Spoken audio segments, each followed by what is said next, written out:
I am so drawn to sound. Creating artworks in relation to listening, to sonic sculptures. Being able to create my own sound was really empowering. There's so much very different kinds of listening. How does it change you?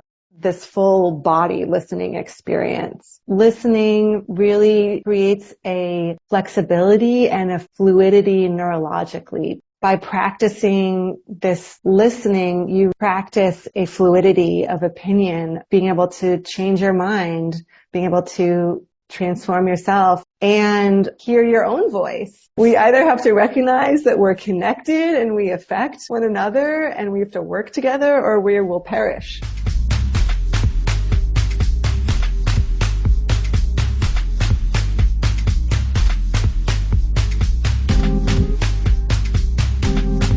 Welcome to Angel City Culture Quest, where art, social justice, and the environment meet in Los Angeles.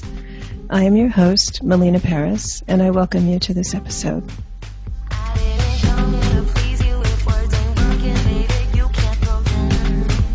Hello, and welcome to Angel City Culture Quest. I'm your host, Melina Paris. Today, our guest is artist and activist Elana Mann in discussion of an artist's soundtrack of activism. Hi, Elana. How are you? Hi, Melina. I'm great. Thanks for having me. Thank you for being here today. I'd like to share some background on our guest.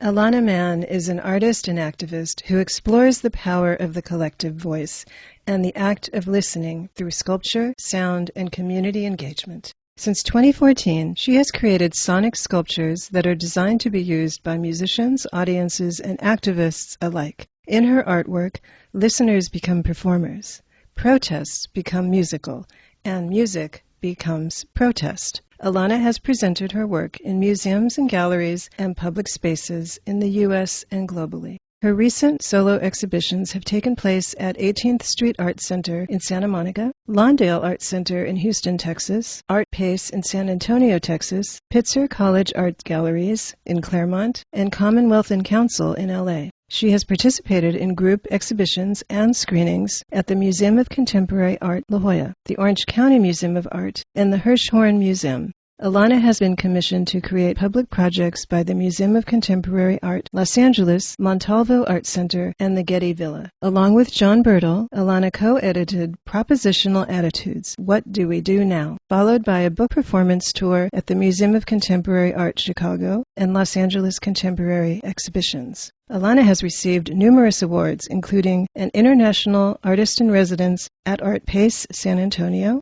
the California Community Foundation Artist Fellowship, Stone and Daguerre Contemporary Art Award, the COLA Individual Artist Fellowship, and she was the inaugural Artist in Residence at Pitzer College's Ceramics Department. Elana received her BFA with honors from Washington University in St. Louis and her MFA from California Institute of the Arts.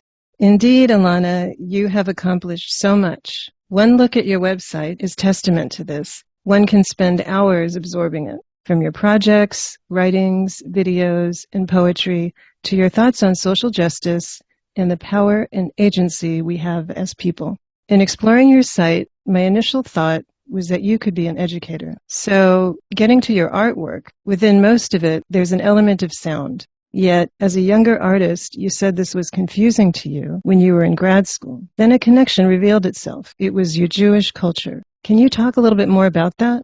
Yes, I am so drawn to sound. And when I was in graduate school, I was hanging out a lot with the experimental composers and in the music school. And I even remember the head of the art department chiding me and telling me that I wasn't taking enough art classes.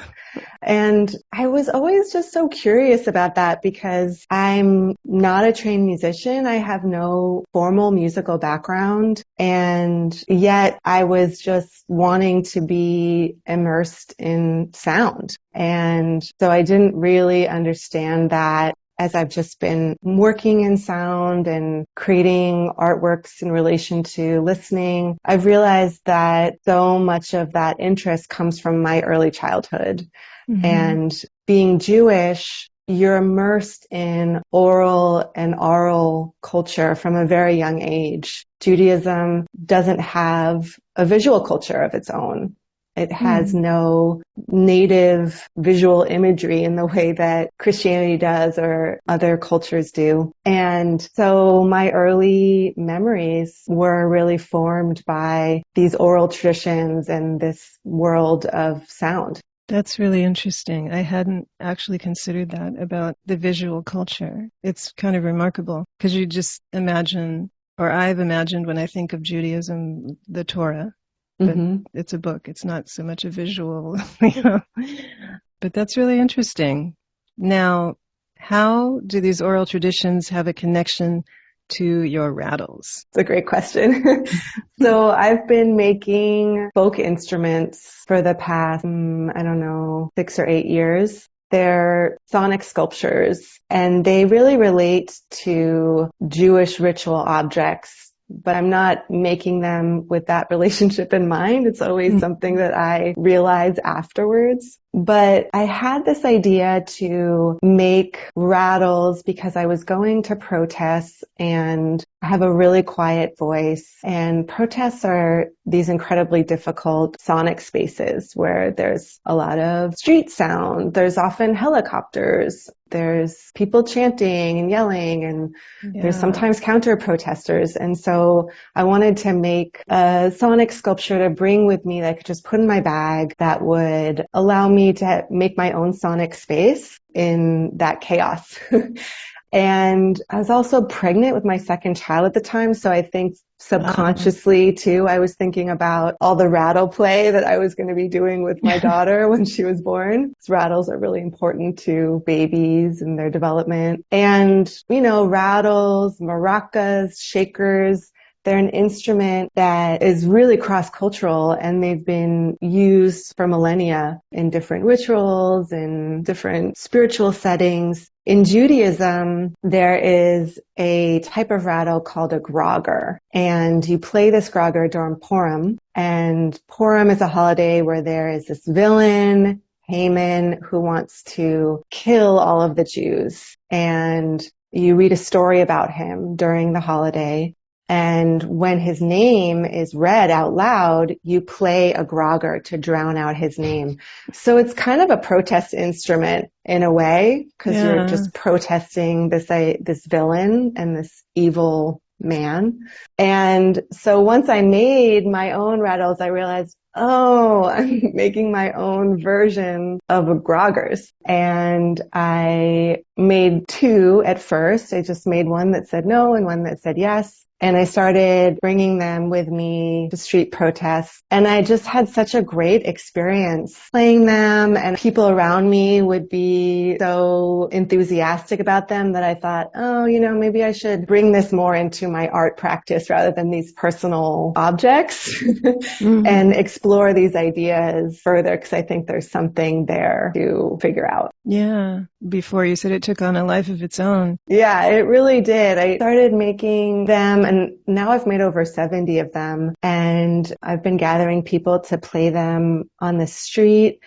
And they each have a different message on them, and a different symbol. And each of them sounds completely different too, depending on its shape and what sort of filling it has. So whenever people use them, they always choose like a particular one that resonates with them. And the experience with them of different folks that have used them on the street has been really surprising and thrilling to me, because everybody has such a different, unique, individual experience of empowerment or of the sound unlocking some kind of feeling inside of them, or just of solidarity with the rattle crew. And actually, it's been really surprising to me how much this rattle project has also sparked the imagination of other people around the world. So there's a woman in Pennsylvania that got her community together and in dialogue with me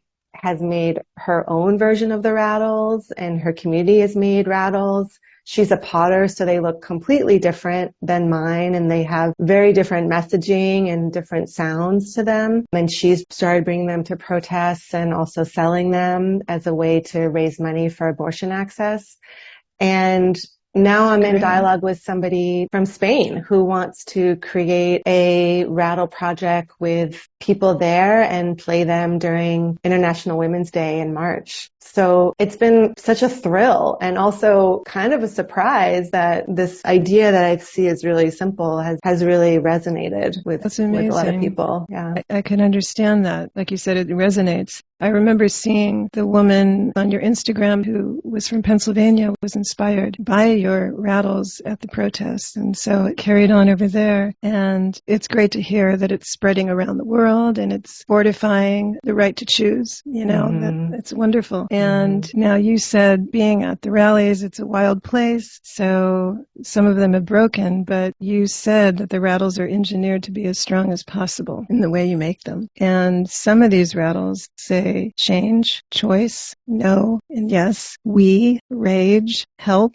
voice, shame, no, and no justice, no peace, among many others. And it just seems like the work that you put into creating them is what makes it part of that empowering process. And anybody who holds one would have the immediate sense of that. You said you really enjoyed playing the rattles, but I'd also like to ask, how did you feel the first time you used the rattles at the protest? Yeah, that's such a good question. I think I was so used to feeling incredibly vulnerable on the street, and I still do feel that vulnerability even when I have the rattles. You're really putting your body on the line when you go and protest publicly, but having the rattles and some of them are very loud. So having that possibility of making noise and also feeling like I didn't have to be oppressed by like the state noises, like the noise of the helicopters and noises of police and stuff like that. Being able to create my own sound was really empowering for me. There's also an aspect to the rattles. I have a friend who used to run security for the Black Panthers, and the rattles, they're large. They're not like a baby rattle. They're like an adult size rattle, and they have a long wooden handle. And my friend was like, these could be weapons. And I was just like, well, I don't really want them to be, but I see your point. And yes, there's a heft to them. They're sturdy. They're sturdy. They have a ceramic head that's cast. And I love the fact that they're ceramic because it really mirrors that vulnerability of the body protesting on the street. If you drop them, they shatter. And it has, like you said, a lot of investment. Clay is incredibly labor-intensive material to use, so it has that time and that labor invested in it, and it also connects to all of the ceramics that are around us in our domestic space, like cups and plates and bathtubs and toilets and sinks. So it sort of bridges that gap between domestic and public. That's a great little bridge. And it's interesting when you spoke about having the rattles and sort of drowning out the state sounds. It sounds to me almost like you're there and you're engaged, but it's a shield for you. Yeah. I guess it's like, it goes back to, drowning out the name of Haman. But yeah, the last protest that I went to, there were some counter protesters, and one of the people from my group was drowning out their voices with her rattle. So it was kind of like a shield. Like you said, some of them have been broken. The ones that broke said truth. One said truth. One said power, and one said united. Actually, the one that said united broke in the most pieces. It just completely shattered. Oh, God. So fitting and perfect and sad. And they will break. I'm sure more will break, but I kind of see that as part of the process. And I collected the pieces of the broken ceramic, and I approached a friend of mine who is Japanese American, this incredible artist named Alan Nakagawa, and Alan practices this technique called kintsugi, which is an ancient Japanese technique to repair broken ceramics. In kintsugi, it values the history of an object, and instead of trying to hide imperfections, it embraces them and it highlights them. So with kintsugi, you repair a piece of ceramics, but you also gold leaf the breaks. And it really is this whole philosophy that there's beauty in imperfection. And I just love that. So Alan helped me reconstruct my rattles, taught me kintsugi, and now they have these cracks that have, instead of gold leaf, we used copper. And the copper sort of looks a little bit like blood or sort of bodily, which I really like. And it's kind of a little bit drippy too. And it's sort of organic in a way. Yeah, it's organic. And so now these rattles have this history to them and this whole other power of like resiliency. We broke and we're still there. We're still together. We're still making noise. Yes, that's beautiful. And I think kintsugi, I read somewhere it's also known as golden repair. So that's kind of a nice way to think about it too. Mm-hmm. I want to discuss the current group exhibition and NFT that your work is also part of. It's titled Unprotected. People can see and hear your work in it until November 4th. Unprotected is a digital rendering of, as you said, a post-apocalyptic Supreme Court. There's ivy growing all over the building, and it has a chain link fence with barbed wire on top. It's very dark. Unprotected includes other works by prominent artists in the digital realm. Its main image is the U.S. Supreme Court. The entire exhibit is an NFT, and proceeds from Unprotected go to organizations fighting for reproductive rights. Elana's sculpture is of a green arm shaped into a megaphone. On the opposite end of the horn is a hand which covers the potential speaker's mouth. It includes an audio element, and as you approach the piece, eerie layered sounds by vocalist Sharon Chohee Kim begin to play, and you hear a whisper saying, "Can you hear me?" Elana, you said you really feel honored to show alongside these accomplished artists in the digital art world. Can you talk about why this was an important exhibition and what this experience was like for you? Yeah, I'm so glad we're talking about this because this has been one of my favorite exhibition experiences of my career. Wow. I just love it so much. This exhibition is my first foray into NFTs and digital art. And I was invited by Peter Wu, who runs Epoch Gallery. Epoch Gallery is an online gallery space, so all of its exhibitions are through its website. And Peter creates these environments that are different for each show depending on the theme of the show.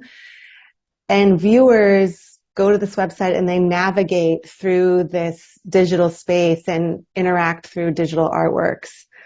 So for this exhibition, he's keying into artists that are responding to the recent overturning of Roe versus Wade. And all of these artists are very familiar with the digital realm. I work in sculpture and in printmaking and sound and drawing, so my work is really physical, but being able to be in the show and seeing just the possibilities of this virtual realm has really sparked my imagination. I mean, showing my work at the Supreme Court, in front of it, inside of it, is just kind of blows my mind. I think it's so powerful, just experientially, having this be a website that anybody can access that has access to the internet is, I think, just wonderful because there's so many issues with access in contemporary art and people feeling like they can't access certain spaces or they're unwelcome. So this is a space that, a website that anybody can visit. So I love that. I think so much about public space, and I have all of these ideas for potential installations that are just impossible. They're never going to exist. They're so out there, like ideas for LA City Hall, for example, or for the White House or whatever. And they just exist in my imagination.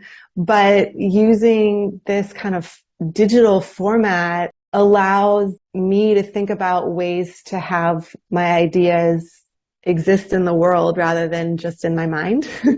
Yeah. And that's exciting to me. The other exciting thing is having a space where the sound is more controlled so folks can experience the sound of my artwork in an environment that is friendly to that sound. And I just feel like so many galleries have a difficult time presenting sound. They're not set up for that. And it makes sense. I mean, they're visual art galleries, but at the same time, there's so many artists that are working with sound and working with moving image and stuff like that. So Epoch Gallery, because you as a viewer are moving through different spaces and experiencing different artworks one-on-one, you can experience the sounds of my piece and it be the right level and it not be competing with other sounds. And so I just really love that about the digital space too. That's a really good point about the sounds. It opens up so much more in the art world and for people who consume art. It's many possibilities there. And like you said, now they can exist. It's wonderful news. Speaking of sound, I want to talk about a recording session you did inside of a church in Altadena, which also is an exhibition space called Irenic Projects. You described it as a gorgeous modernist building with incredible acoustics and with stained glass that had sonic imagery in it. Can you please tell us the backstory of this recording? And then we're going to get to listen to it. So Irenic Projects is an art space that is run within this gorgeous modernist church in Altadena that I actually have been driving past for the past 5 years because my kids go to preschool right near this church. Mm. So I always passed it and thought about this building and how gorgeous it was. And then during the pandemic, this artist, Mike Hernandez, started an artist space within the church that exhibits artwork. And also there's artist studios there. And his whole philosophy is that there's many spiritual congregations are dying and they have space and artists need space and they need opportunities. So he wants to make those connections and also create space for artists that are dealing with issues of spirituality in their artwork. And I just think the Irenic Projects and Mike's vision is really inspiring and incredible. And when I was invited to create a piece for Epoch Gallery, I wanted to record my rattles and create some sound pieces with them. And I immediately thought of that chapel because the acoustics of the chapel are incredible. I mean, the acoustics of most chapels are incredible just because of their architecture and how they're designed. So I brought some of my rattles there. He generously offered me the space and I just started playing them, improvising with them. I had some ideas that I brought with me and other ideas that I improvised. And I was also just running around the space to make some of the recordings too, just physically moving. And it was so funny to me. It's still funny thinking about it because here I was, this political Jewish artist making a sound piece in response to abortion rights and reproductive justice and body sovereignty in this church. And so it's just perfect. I love this image. And then in creating the sound piece, I went through my archive and issues of women's rights, of body sovereignty, of abortion access. These are issues that have been important to me for a very long time. And I have in my archive of sounds a number of recordings relating to these ideas. And so I brought those into the final sound piece that we're about to listen to. Some of the recordings are related to this protest in 2013 when there were these congressmen in Texas that were trying to pass a restrictive law on abortion access. And this Texas congresswoman was trying to block the passing of this bill. And she was on the floor for 11 hours doing a filibuster, trying to block this bill from being passed. And at the end of her filibuster, this crowd had amassed and they just started cheering and chanting. And yelling and booing. And I was watching this whole thing being live streamed on my computer and recording it. And I was just transfixed by the entire thing. The 11-hour filibuster, the state house filled with protesters, their sounds. And so I pulled from that recording and played along with it.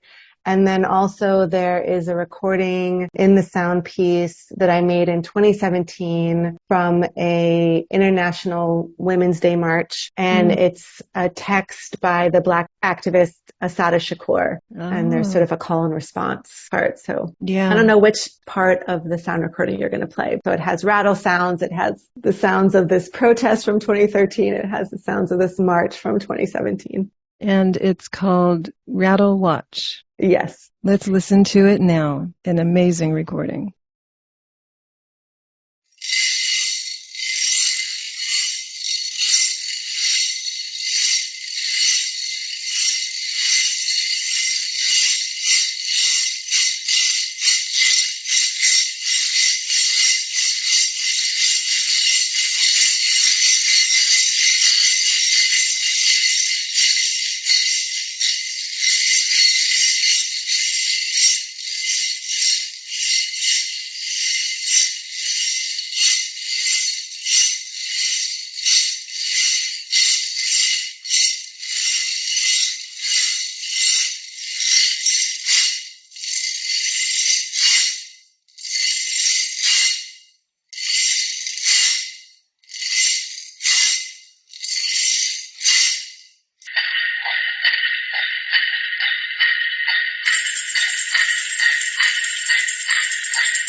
It is our duty to win. We must love and protect one another. We must love and protect one another. We have nothing to lose but our chains. We have nothing to lose but our chains. We have nothing to lose but our chains. We have nothing to lose but our chains. We have nothing to lose but our chains. We have nothing to lose but our chains.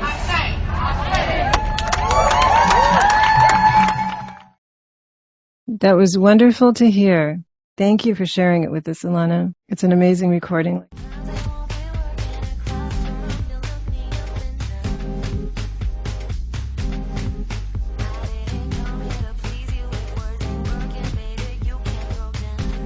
If you're just tuning in, today we're speaking with artist and activist Elana Mann in discussion of an artist's soundtrack of activism. Thank you for listening.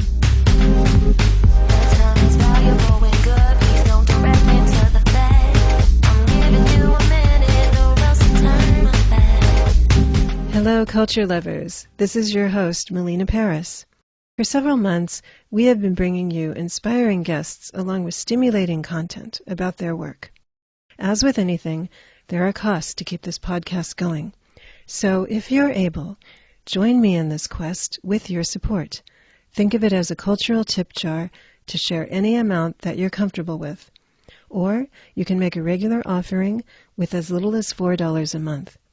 This will contribute to my ability to continue bringing you the great work of these artists, activists, and others, plus the cultural content that you want to hear about. I appreciate you, and I would be honored to have your support. To join, please go to our Patreon link at patreon.com/Angel City Culture Quest. There, you can also see all of our past episodes, get early announcements, and find more perks to come. Thank you.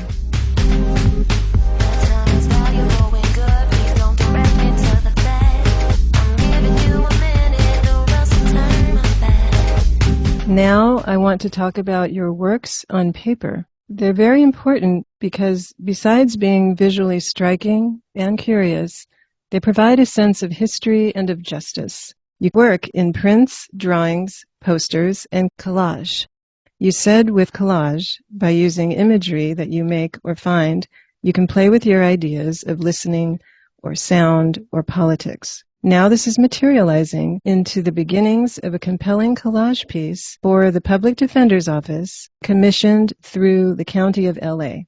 Can you share the history behind this piece?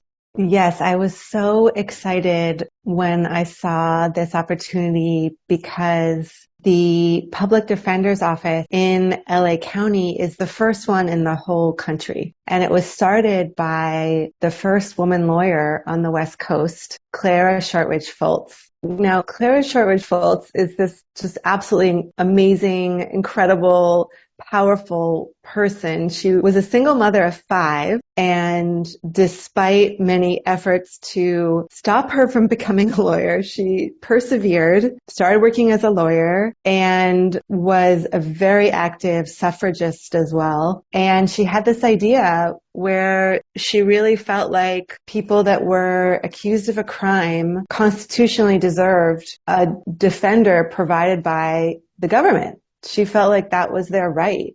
If they were presumed innocent, they needed a proper defense. And so she came up with this idea. She lobbied for it for years and years, got nowhere. She was a huge part of women gaining the right to vote in California in 1911, which was one of the first states to grant women suffrage, California. And after suffrage was passed in California, she was able to create a coalition of these women that were now voting and create the Public Defender's Office. Amazing. Yeah. This history is so little known and it's so important. And now the public defender idea is all around the country and the world. It's really spread and it's enshrined into law. And so I felt like I wanted to make a piece about this history, recognizing Clara Shortridge Fultz, and then connect it to our most recently appointed Supreme Court Justice, Ketanji Brown Jackson. Ketanji Brown Jackson was a federal public defender. That's how she started her law career. I know federal public defender is different than county public defender, but still the same idea applies. Yes. And she spoke so much about being a public defender and the idea of public service and how important that is to her. So I want to create a diptych portrait of Clara Shortridge Fultz and then a portrait of Ketanji Brown Jackson. It's timely and important because Ketanji Brown Jackson is also a first, the first Black female Supreme Court judge, and this has fostered a growing awareness and importance of having public defenders move into the judiciary. So Absolutely. Yeah. It's going to be so important to have, and to have that visually depicted in your collage is going to be amazing. So thank you. Looking at this history has honestly been really comforting. Just seeing people like Clara Shortridge Fultz that have worked along with hundreds and thousands of others on these major campaigns against oppression and fighting for equality and having real victories, women getting the right to vote, establishing the public defender's office, seeing that and reading about that and being immersed in that archive too, seeing pictures of these incredible activists. It really is comforting to me because I know I'm part of a lineage and I can just hold that in my heart as I continue on with my own art and activism. Yeah, they made changes that we are living today because of them. So as we get ready to vote coming up November 8th in the midterms, vote Right. people. This is really good to hear about because, as I said, it's important history, and the fact that it's comforted you through your work, it's good advice. It's good advice for all of us. Now, let's talk about one of your influences, Sister Mary Corita Kent. Year of Wonders Redux from 2021 was an exhibition of protest instruments, works on paper, and moving image at the 18th Street Arts Center in Santa Monica. Redux had 8 works on paper. 5 were part of a series of prints inspired by a print which was inspired by Corita Kent. Can you talk about how she has influenced you? Corita Kent is an artist that I just keep returning to over the years. I think I got to know her around 15 years ago, her and her work, and she was based in Los Angeles. That's where she started creating her groundbreaking posters and visual imagery, and that this is where she developed her ideas about pedagogy and education, and even just the idea of art in everyday life. And so I often go back to her work, her ideas, her philosophy as, again, like this ancestor, this elder, this teacher, as a way to understand how I want to move through the world and what sort of artwork I want to be creating. And during the height of the pandemic, I was looking again at Corita Kent's work and thinking, like, what would Corita say? And I found this poster that she had made in the 80s with a quote by the economist Barbara Ward. And the quote said, "We are either going to become a community or we are going to die." And it just felt like this is the quote for our time. Yeah. This is the pandemic. It is. We either have to recognize that we're connected and we affect one another and we have to work together, or we will perish. And that's related to the pandemic. That's also related to the environment too. And I had made this linoleum plate with wave imagery. So I took this wave pattern and inked it and pressed it with my hands and legs to pieces of paper. And then I hand lettered the quote by Barbara Ward on top. And something about Corita Kent that I also feel a kinship to is her connection of spirituality, aesthetics, and politics. She comes from this background of liberation theology as a Catholic, and she believes in the power of spirituality to liberate people and just believes in liberating the oppression, like liberating people in general, and fighting for equality and justice.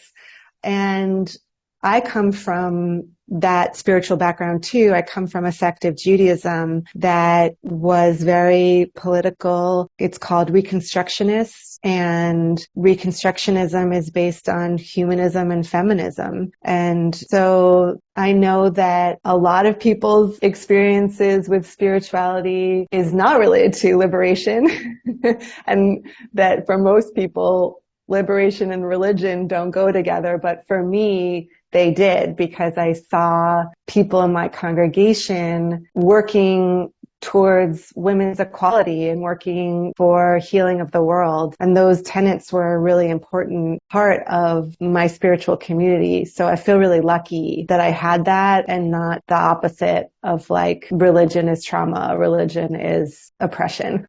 You had mentioned you started public school when you were 12, and how much of a shock it was for you coming from this Reconstructionism environment and into the conventional society and the stark differences in the patriarchy. It was such a shock. There were so many shocking things. I was in such a bubble when I was in my early years, I mean, I was surrounded by all Jews and very politically liberal Jews that were feminists for the most part. And then leaving that bubble and entering into a broader society was horrifying because I just realized, oh my gosh, patriarchy, misogyny, these things are real and I have to learn ways to deal with them. And after I left this bubble, there was a shooting in an abortion clinic in the town next door to where I live. And a few years after that, there was the whole Anita Hill hearings and Clarence Thomas hearings. So it's just like one thing after another as I'm kind of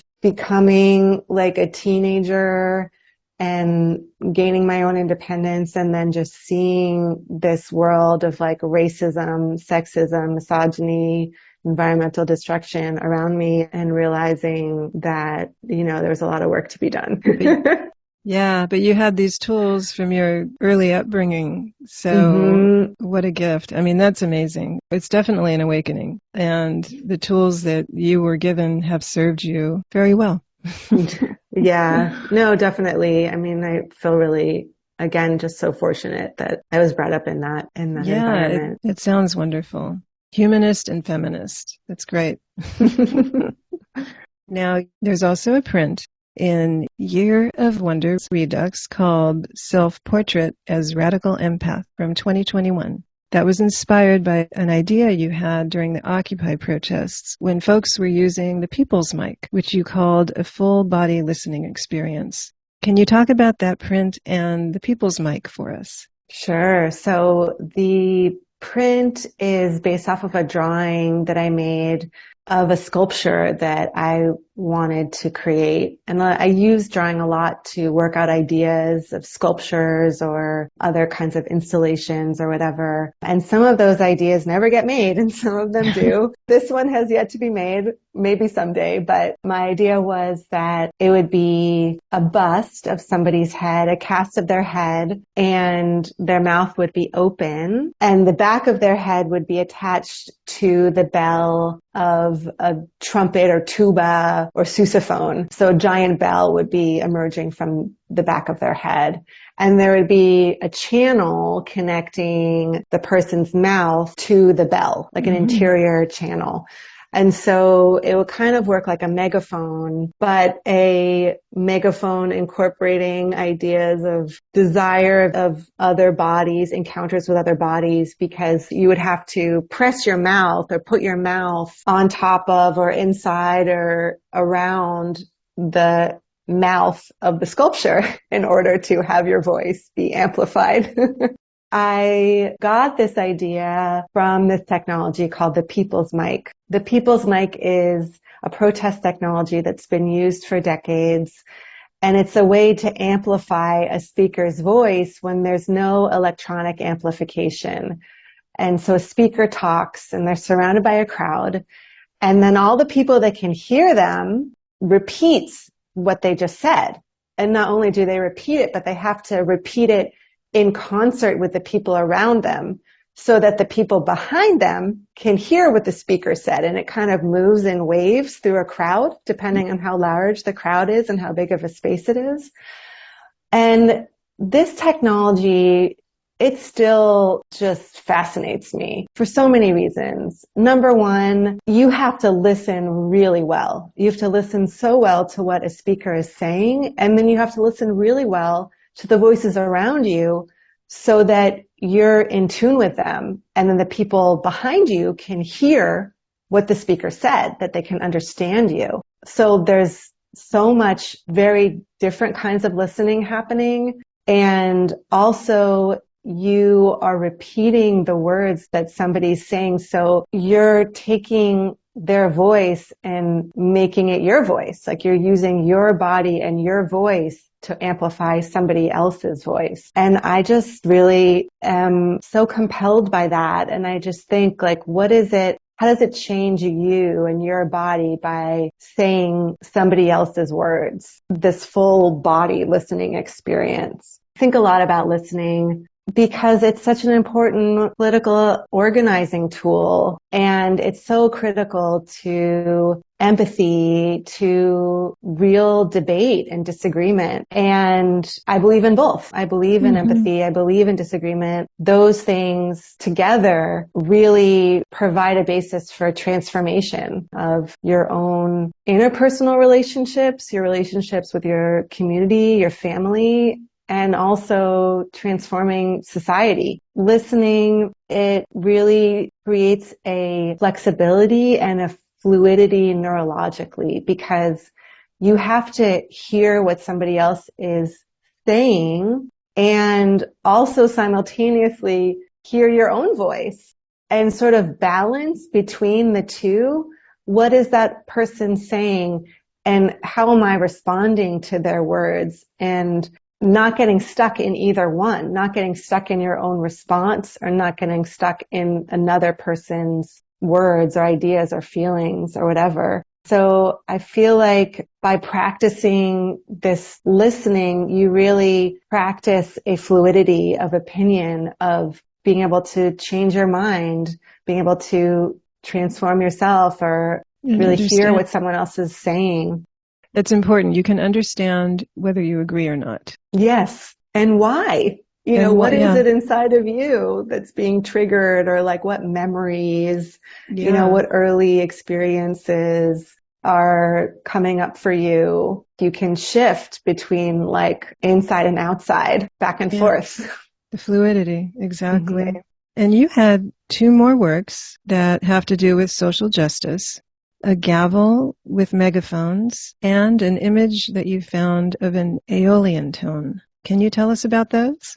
The gavel with the megaphone, I came up with the idea after listening to a talk by Dr. Cornel West, and he said this phrase, allow suffering to speak. And that really, that phrase was so resonant within me.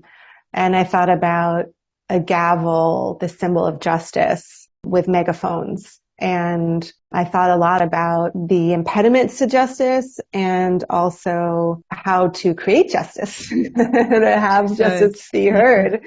So I was thinking about this symbol. I drew a sketch of it. And then I was looking at it, this gavel with two megaphones on either side, and I realized, it kind of also looks like a double-headed axe. And so I started doing some research into double-headed axes. And it's actually an ancient Grecian symbol that's associated with women and associated with questioning and with journeying. And it's called elabris. And so I loved how this symbol that I was creating connects to this ancient symbol that also felt very important to me. And then the piece with the aeolian tone, I found this image online. I was looking at the shape of sound and the physics of sound and how sound moves through air.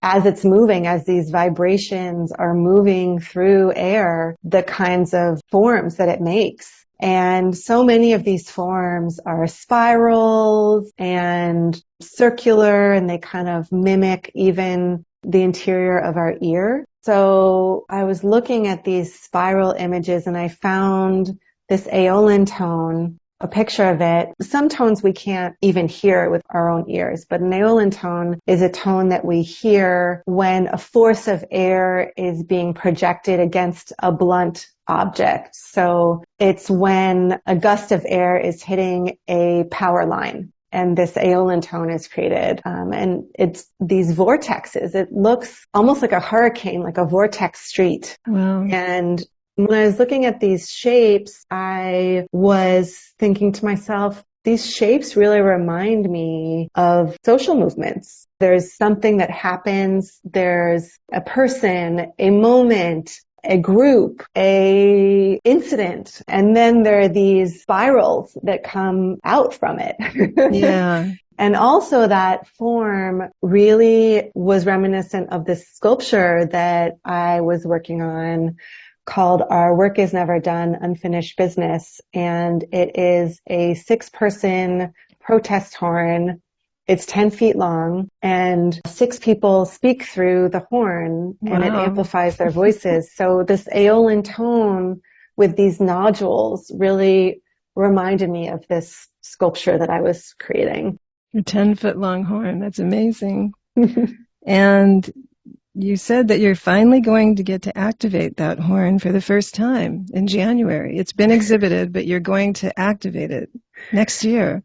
Yes. So I started the project back in 2019. I had found this 10-foot protest horn in the Claremont Folk Music Center and Museum. And it was originally made by this folk music presenter, producer, creator of the Claremont Folk Music Center, this man named Charles Chase. And he created it in the 1970s as a protest instrument that he brought with him to protest. He was a very active communist and socialist. So I was just captivated by this horn. I wanted to create my own. I started working on it right before the pandemic started. And as soon as the pandemic hit, I thought to myself, this is a super spreader. This is like the most dangerous thing I could be making. Like, I'm never going to be able to use it.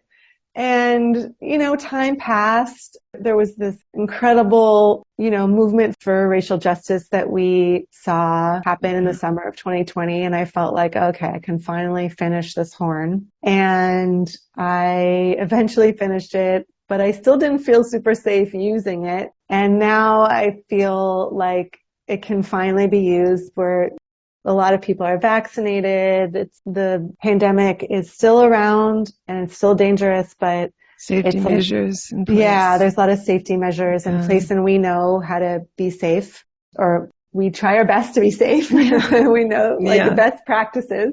So I'm working on a performance right now that's going to involve all of my sonic sculptures, and it's going to premiere that particular one that's never been used before. It's going to be January 4th at Human Resources, which is a gallery and a performance space in Chinatown, in downtown Los Angeles. That's so exciting. We'll definitely have to check that out. It's created as a multidisciplinary collaboration. The title of the performance is Hope is a Hammer by Corey Fogel, Sharon Cho-hee Kim, Elana, and Carol Achman. It features sonic sculptures and costumes by Elana, performances and compositions by Corey Fogel and Sharon Cho-hee Kim, and a text by Carol Achman. January 4th at Human Resources. Well, Elana Mann, can you please tell us where to find you? You can find me on my website, elanamann.com, and on my Instagram, Elana Mama. Thank you so much for being here today. Thanks so much for having me. It's been such a pleasure talking with you.